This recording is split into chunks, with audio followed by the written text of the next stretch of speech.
யாரும் உங்களுடைய குரலை கேட்க இல்லாவிட்டாலும் இயேசு உங்களுக்கு இருக்கிறார். இன்றைக்கு ஆண்டவர் இயேசுவே தாவீதின் குமாரனே எனக்கு இறங்குன்னு பரிதிமேயு மாதிரி ஒரு சின்ன ஜெபம் பண்ணி பாருங்க. கர்த்தர் உங்களை தூக்கி எடுத்து இந்த இக்கட்டு, இந்த ஆபத்தில் இந்த விடுதலையாக்கி உங்களை மகிழ பண்ணுவார். அந்த இருளிலிருந்து வெளிச்சத்துக்குள்ளே கொண்டு வந்துடுவார். உடைய வாழ்க்கையை தலைகளாக மாறிவிடும்.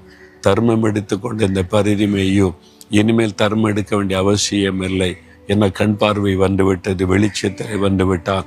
அவனுடைய வாழ்க்கையை தலைகளாக மாறிவிட்டது. அதே மாதிரி அற்புதத்தை உங்களுக்கு இன்றைக்கு இயேசு செய்வார். கூப்பிடுறீங்களா அவரை நோக்கி? ஆண்டவரே, எளியவர்களையும் ஆண்டவரை ஒடுக்கப்பட்ட புறக்கணிக்கப்பட்டவர்களையும் விடுவிக்கிற ஆண்டவர் நீர்.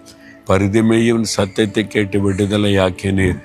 எனக்கும் எளியவனாகிய எனக்கும் புறக்கணிக்கப்பட்ட ஒடுக்கப்பட்டிருக்கிற எனக்கும் நீதி செய்யணும், விடுதலை கொடுக்கணும், ஒரு அற்புதம் செய்யணும். இந்த காரியத்தில் இன்றைக்கு எனக்கு ஒரு அற்புதம் செய்யுங்க.